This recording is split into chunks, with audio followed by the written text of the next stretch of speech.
Little Women by Louisa May Alcott. Chapter 27, Literary Lessons. Fortune suddenly smiled upon Jo and dropped a gold penny in her path. Not a golden penny exactly, but I doubt it $500,000 would have given more real happiness than it did the little sum that came to her in this wise.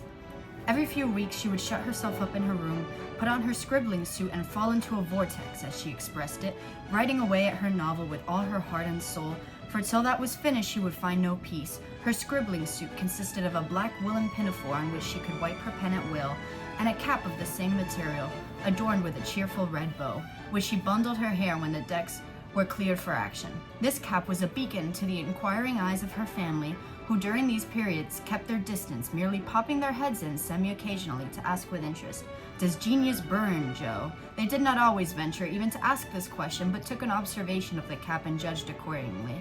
If this expressive article of dress was drawn low upon the forehead, it was a sign that hard work was going on. In exciting moments, it was pushed back rakishly askew, and when despair seized the author, it was plucked wholly off and cast upon the floor. At such times, the intruder silently withdrew.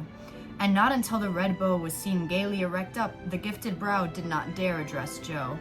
She did not think of herself as a genius by any means, but when the writing fit came on, she gave herself up to it with an entire abandon, and led a blissful life unconscious of want, care, or bad weather, while she sat safe and happy in an imaginary world full of friends almost as real and dear to her as any in the flesh. Sleep forsook her eyes, meals stood untasted, day and night were all too short to enjoy the happiness which blessed her only at such times and made these hours worth living, even if they bore no other fruit.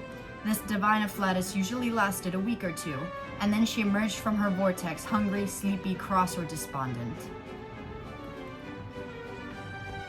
A few weeks ago, I got the chance to visit Orchard House, which is Louisa May Alcott's home in Concord, Massachusetts. I have loved Little Women for as long as I could remember, and getting to walk through the house where Louisa actually lived was really surreal for me. There was something so special about seeing her writing desk, especially. Like, I didn't know how much history was just in the house itself and how many little moments from the book were real and taken from her life. And there were so many like little pieces of story and fiction mixed with reality that I'd spent so long reading about and seeing videos about, oh, what was Louisa May Alcott's life really like? And it was so much cooler than I could have possibly imagined. I barely even took pictures, I was so excited.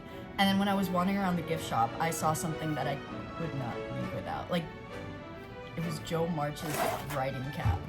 And they had it like displayed with the little picture on the book and everything. And if you know me, there was never a question of whether or not I was gonna buy it. I was gonna buy it. It's a replica of the cap that she writes with in Little Women. And just like the idea of having this little physical writing ritual is perfect for Project Marmalade, because it's not inspired by Little Women in any tangible way, but I did want to capture that chaotic energy of like a female house and like a misfit girl, and I've never identified with a character as much as I have with Jo March, so I feel like any character that is inspired by me will have like a Jo March essence. And that whole weekend just got me so excited to come back here and write, because this summer was exhausting. I was working a lot, and by the end of the day I had very little energy left for my own projects. So Project Marmalade has just kind of been sitting on my computer waiting for me to come back to her. I kept telling myself I would get back into writing, or tomorrow, oh, when it's not so busy, when it's this. Obviously that never happened, but it's the end of summer now and I finally have time to write. And seeing all the history and being reminded of how much I love Little Women and the craft of writing in itself, and finding this ridiculous little cap in the gift shop made me want to write again. So I brought Jo's cap home with me, and tonight I'm going to put it up, open Project Marmalade, and see what happens. Let's see. I feel kind of ridiculous, but maybe that's what brought Jo into it. Maybe that's what helped.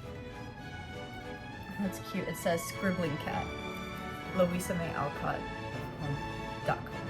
.org. Do I feel magical though? Well, I feel ridiculous. I'm giving Scrooge in the Muppet Christmas, but maybe it works. Let's see. Coming back to this manuscript after 2 months has actually made it pretty easy to see why I stepped away from it in the first place, because there are two problems in particular that I keep running into. The first is my villain, or more specifically the fact that I don't think I'd given my villain enough of a motivation to actually drive the story forward, and that's become a pretty significant problem because I'm trying to figure out what happens next, yet so much of the plot depends on what the villain is doing because he's kind of manipulating our principal characters. And I know where certain things are going to end up, and I have scenes that I really, really like, and I have a general idea of where I want the story to go. But when I sit down and ask, okay, why did he do this and what's he trying to accomplish, I've run into a wall completely.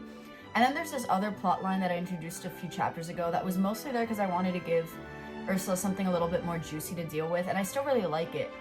But it basically complicates everything. It's messing up the main plot line, it's changed a lot of things that I originally imagined happening later in the story, and now I have to figure out how all of these pieces are supposed to fit together without making the entire book feel like two different stories. Which is why, at the time, I had just given up on the manuscript. And I think part of me was hoping that if I left the manuscript alone for a while, I'd come back with fresh eyes and magically know what to do.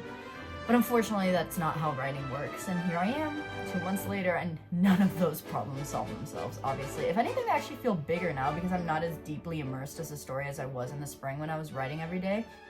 When I was writing every day, Ursula's world was constantly in my head. I could pick up the manuscript, immediately know where I was, where everyone was thinking, what had to happen now. And now I have to actively find my way back into it. There were whole scenes that I'd forgotten was in there, and that's the biggest thing I realized today, that I don't need to solve the whole book right now. I need to get reacquainted with it, which is most of what I did today. So there was a lot I still loved, and I think my biggest takeaway from rereading was that I captured Ursula and Basil's personalities pretty well. Like, even after 2 months away from them, they still feel as alive to me as when I wrote them. And I think the story is still worth figuring out.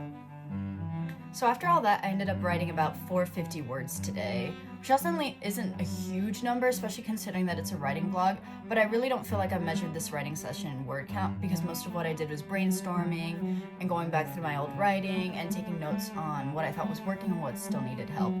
And I think my biggest takeaway from rereading my piece was that I still like a lot of parts of it. I still found a lot of it funny and interesting, and there were little moments where I had to stop and be like, I didn't even remember writing that, but I enjoyed it like as a reader, not as a writer for the first time, which I think I got because I took a step back from it for a while.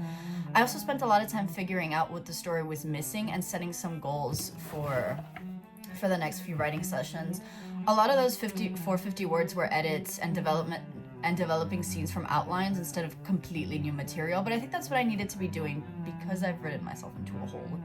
A deep, nasty hole.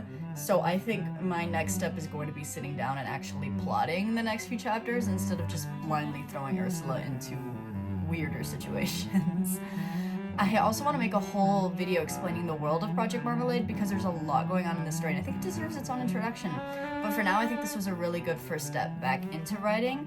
And I think that's what I like about this cap so much. It's just a replica from a gift shop, but putting it down and sitting down to write, and even in like my little Joe March outfit, it made writing feel like an occasion, like something I was really looking forward to doing instead of just something that I think about all of the day and kind of like a guilty, like, I need to get back into writing. Why am I not writing? I should be writing it. Instead of like torturing myself, I was like, this is fun. I get to play dress up. I get to pretend that I'm Louisa May Alcott while writing, or I guess Joe March. But summarize, Project Marmalade and I are back, and hopefully with a little bit more plotting, I could finally figure out how to get us out of this hole. So make sure to subscribe for the next few videos. Bye bye!